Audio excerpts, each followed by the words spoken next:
MooseShark. I'm putting somebody pin MooseShark to that board. I'm having a MooseShark on the moon. Yeah, I like it. Fuck yeah. All right, are you ready? Mm-hmm. I have a really hard time reading my handwriting when I'm not on David Coverdale's. So, all right, this is called Under the Shark. I should say, I started out, all right, there's a Bon Jovi song where every fucking lyric is just, I might do this, and I might talk tough sometimes, and I might do this, and I was just like listening to that, and it was like, that's hilarious. I'm gonna write a whole poem like that. So that's how this started. So that's where all the mights come from. So I have to give John Bon Jovi credit for part of it. Johnny, you should play some John Bon Jovi. I might not have taken that back road to the party store this morning to pick up a jug of port and some 7-Up. The magic potion David Coverdale used to write Here I Go Again. Woo! For tonight's Kona's in town under the MooseShark Yeah! shindig. Yeah! I might have taken any other road, because then I might not have gotten that speeding ticket for driving 41 in a 25 in front of a golf course.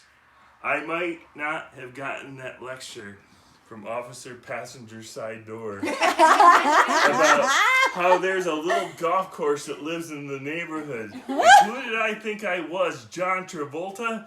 Assuming he was referring to the Travolta of Grease and not the John that was in Phenomenon or Michael.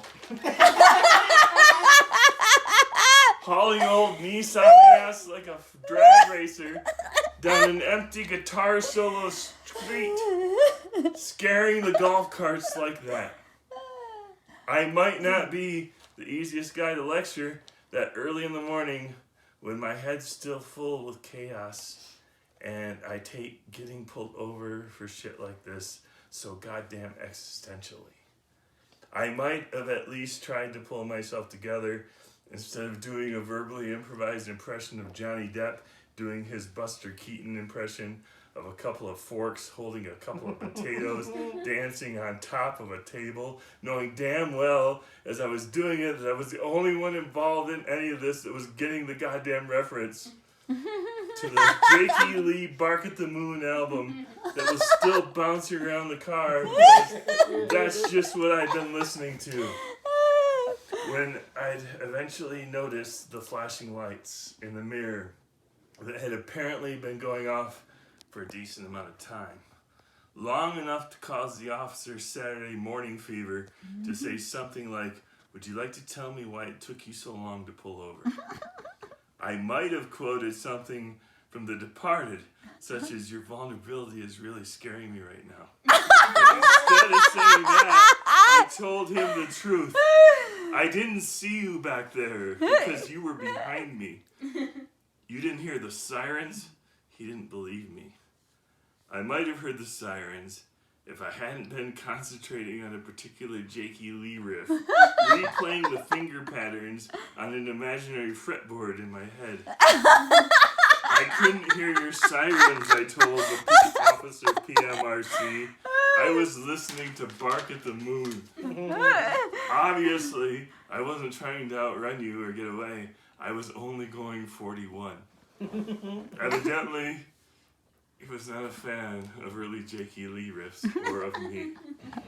Instead of complimenting me on my recent F-bomb appearance earlier that week, he gave me a ticket and told me how to go to court. And then he sort of just leaned there while the golf course stood behind him and all that background sticking out its tongue. It was quiet, like already trod upon mud, and ordinarily I'm a big fan of awkward silence, but this guy's form of silence was harder to figure out than an episode of Columbo. Why wasn't he going away? Do you know how much this is going to cost me, I said? Because I wanted to know if this ridiculous incident of law breaking was going to wipe me out cash-wise for the rest of the month, or would I still be able to afford to pick up a couple more science fiction magazines? They don't tell me things like that, he said. sounding just like that prick that had Nicolas Cage's pig killed in Pig. No. I could have said something like, do they not tell you stuff like that because you can't be trusted with top secret information?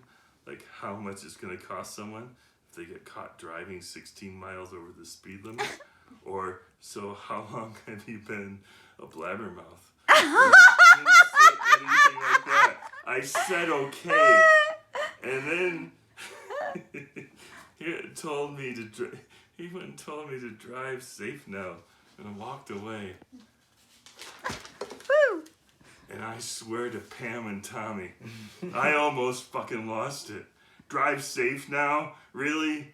That golf course is still alive, you fucking lightning strikes cock blocker.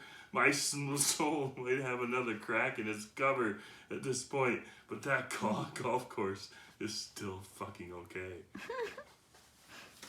Woo! I might be going to jail for a while. I love it. That's awesome. You made it sound very I come serious. visit.